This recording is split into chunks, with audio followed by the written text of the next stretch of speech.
Hey guys, Jason here, and I wanted to stop by for another 5-minute lesson. And today I want to change things up a little bit. I want to talk in investing philosophy. Let's talk about risk. Let's talk about risk and what it means when it comes to investing in property, investment property. And you need to understand risk as a property investor because it's something you will never be able to eliminate. But if you understand risk, what's normal, what's abnormal in a marketplace, and really understand you're going to go through good times and not so good times and be able to keep your strategy and your focus as a property investor sharp, keen, and not lose momentum. Risk is going to be just a regular, normal part of your day, not a terrifying event, not a terrifying process that you're not prepared for. So let's talk about risk and what you need to get prepared for. Risk in a marketplace or risk in property investing, there is a property cycle that we enter, and let's talk about risk when it comes to market cycles.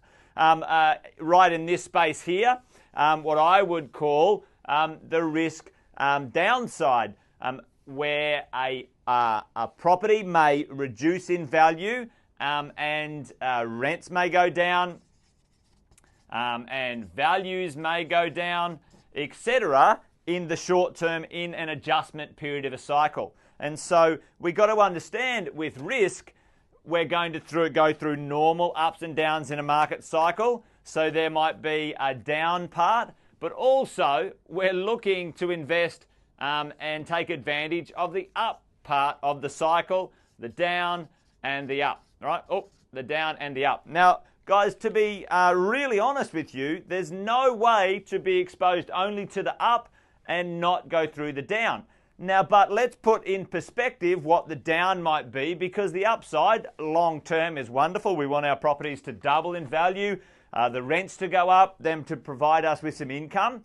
But if you can't go through or understand the downside or potential downtimes in your property portfolio, you'll give up, you'll throw your toys, and you'll say, oh, it doesn't work. I did that once and my values adjusted. I did that once and I had to drop my rent once. Just so you know, that's a very, very normal market condition that you will face at some point. So you need to move past that and understand really what is the risk for you. Number one risk, and 9 times out of 10 in this section here, it is an adjustment risk to your equity or your available cash. Okay, so adjustments in equity or available cash to invest happen on paper. Okay, and they are usually, when it comes to residential real estate in the good quality marketplaces, a temporary issue. What happens, let's say, in the last 5 years, Sydney has done something spectacular, amazing. It's gone up, it's doubled in value. Certainly 100% we should expect an adjustment of that value for a period of time. Who knows how long that will be? Maybe 2 to 5 years, maybe 7 or 8. The adjustment often in the past, normal has been about 10%. Normal, overshoot, undershoot. But if you purchased at the top and you go down, that's when the risk becomes something a little bit more. The risk number 2, not only to your equity and cash in this section, but your income and your rents. Sometimes in this section there is, you purchase maybe at the top of a supply chain, you may be purchased in a marketplace that old properties are losing their rents and new ones are gaining. Whatever happens there, there may be some risk in that space there. Now they're very real economic risks that we need to plan for, and as always when we talk to you guys and coach, you plan using buffers. Okay, buffers, you need to make sure you put aside some just in case there needs to be adjustments in your cash flow and some bits and pieces. So that can be very easily planned if you've got a good strategy. But let's talk about number 3 and number 4.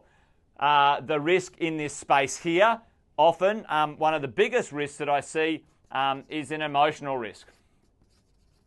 What do you mean, Jason, emotional risk? An emotional risk that you have an experience in this section, right? Experience which is negative and you give up on your investing. This one is the most important to get right.